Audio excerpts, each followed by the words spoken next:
വൈജയന്തി അങ്ങനെ യാത്രയൊക്കെ പറഞ്ഞിട്ട് കടപ്പാട്ടൂരിൽ നിന്ന് ഇറങ്ങുന്നുണ്ട്. അപ്പോൾ കമല പറയുന്നുണ്ട്, നീ അവിടെ അധികാരം സ്ഥാപിച്ച ശേഷം ഞാൻ അങ്ങോട്ട് വരാം എന്നൊക്കെ പറഞ്ഞിട്ട് പറയുന്നുണ്ട്. മനു പറയുന്നുണ്ട്, ഞാൻ കൊണ്ടാക്കിത്തരാം ആൻറ്റിനെ എന്ന് പറയണം. അപ്പോൾ നിനക്ക് അങ്ങോട്ട് വരാൻ ഇപ്പോൾ വലിയ താല്പര്യമൊന്നും കാണില്ലായിരിക്കും, കാരണം നിൻ്റെ ഇഷ്ടപ്പെട്ട ആരും അവിടെ ഇല്ലല്ലോ എന്നൊക്കെ പറയുന്നുണ്ട്. നീ അവിടെ ഇനി അടങ്ങി ജീവിക്കണം. ബാലചന്ദ്രനടുത്ത് ഓരോന്ന് പറഞ്ഞ് ദേഷ്യപ്പെടുകയൊന്നും വേണ്ട. നിനക്ക് ഇഷ്ടമില്ലാത്ത ആൾ അവിടെ നിന്ന് ഇറങ്ങിപ്പോയില്ലേ, ഇനി അലീന അവിടെ ഇല്ലല്ലോ, അപ്പോൾ നീ ഇത്തിരി ഒതുങ്ങി ജീവിക്കണം എന്നൊക്കെ പറഞ്ഞിട്ട് ഗംഗാധരൻ വൈജയന്തിൻ്റെ അടുത്ത് പറയുന്നുണ്ട്. അപ്പോൾ ഞാനാണേലും അവിടുത്തെ പ്രശ്നം, ഇപ്പോഴും ഞാൻ തന്നെയാണ് പ്രശ്നം ഉണ്ടാക്കണമെന്നാണല്ലേ ഗംഗാട്ടൻ പറയുന്നത് എന്നൊക്കെ പറഞ്ഞിട്ട് അങ്ങനെ വൈജയന്തി അവിടെ നിന്ന് ഇറങ്ങി പോകുന്നുണ്ട്. ബാലചന്ദ്രൻ ഒരവിടെ കാറ് നിർത്തിയിട്ട് അലീനയുടെ അടുത്ത് എല്ലാ കാര്യങ്ങളും പറഞ്ഞു കൊടുക്കുന്നുണ്ട്. സ്റ്റാൻലിയെക്കുറിച്ച് നീ എപ്പോഴെങ്കിലും കേട്ടിട്ടുണ്ടോ എന്ന് ചോദിക്കുന്നുണ്ട്. അപ്പോൾ ഇല്ല, എനിക്ക് കേട്ടതായി ഓർമ്മയില്ല എന്ന് പറഞ്ഞിട്ട് അലീന പറയുന്നുണ്ട്.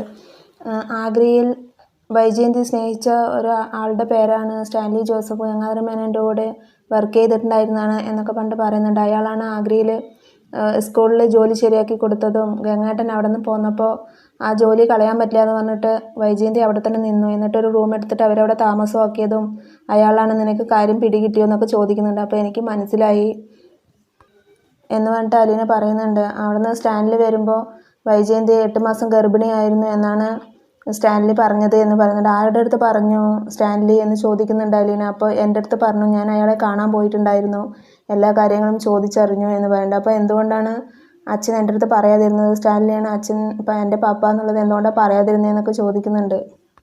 നീ ആ വീട്ടിൽ നിന്ന് ഇറങ്ങി പോകുന്നുള്ള തീരുമാനം എടുത്തത് കൊണ്ടാണ് എനിക്ക് ഇങ്ങനെ ഒരു തീരുമാനം എടുക്കേണ്ടി വന്നത്. നീ അങ്ങനെ പോകുന്നതായപ്പോൾ നിൻ്റെ അച്ഛനിൽ തന്നെ ഏൽപ്പിക്കണമെന്നായിരുന്നു എൻ്റെ ആഗ്രഹം. ഞാൻ അത് നടത്തി തന്നില്ലേ. ഞാൻ അന്വേഷിച്ച് കണ്ടെത്തി എല്ലാ കാര്യങ്ങളും അറിഞ്ഞു.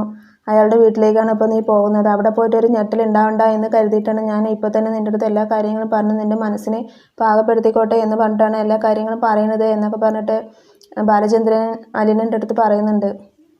അലീന ചോദിക്കുന്നുണ്ട്, എന്നിട്ട് സ്റ്റാൻലിക്കും ഭാര്യയും മക്കളൊക്കെ ഇല്ലേ, അവരറിഞ്ഞ് എന്നെ അംഗീകരിക്കുമോ, അവിടെയും പ്രശ്നങ്ങളും ഒരുപാട് പ്രശ്നങ്ങൾ ഉണ്ടാവില്ലേ, വലിയ പ്രശ്നത്തിലേക്കാണോ ഞാൻ പോകുന്നത് എന്നൊരു തോന്നലുണ്ട് എനിക്ക്. അവിടെ പോയാൽ എനിക്ക് സ്നേഹം കിട്ടുമോ, ഒരു അച്ഛൻ്റെ സ്നേഹം കിട്ടുമോ, അതോ അത് കിട്ടാതിരുന്ന എനിക്കത് ഒരുപാട് വിഷമമാകും എന്നൊക്കെ പറയുന്നുണ്ട്.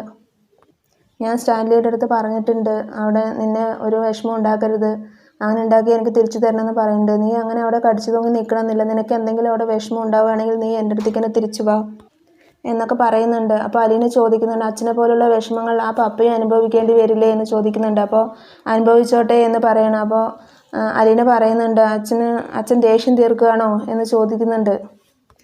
ഞാൻ ദേഷ്യം തീർക്കുകയല്ല, ഈ പ്രശ്നങ്ങളെല്ലാം ഉണ്ടാക്കിയത് അയാളല്ലേ, അപ്പോൾ അയാളും കുറച്ച് അനുഭവിക്കട്ടെ എന്ന് പറഞ്ഞിട്ടാണ്. നിനക്ക് എന്തെങ്കിലും ബുദ്ധിമുട്ട് അവിടെ ഉണ്ടെങ്കിൽ നീ എന്നെ വിളിച്ചാൽ മതി, ഞാൻ കൂട്ടിക്കൊണ്ട് വരാം എന്നൊക്കെ പറഞ്ഞിട്ട് അലീനയ്ക്ക് ഉറപ്പൊക്കെ കൊടുക്കുന്നുണ്ട്. എല്ലാ കാര്യങ്ങളും അലീനയുടെ അടുത്ത് പറഞ്ഞിട്ട് അങ്ങനെ അവർ വീണ്ടും യാത്ര തുടരുന്നുണ്ട്.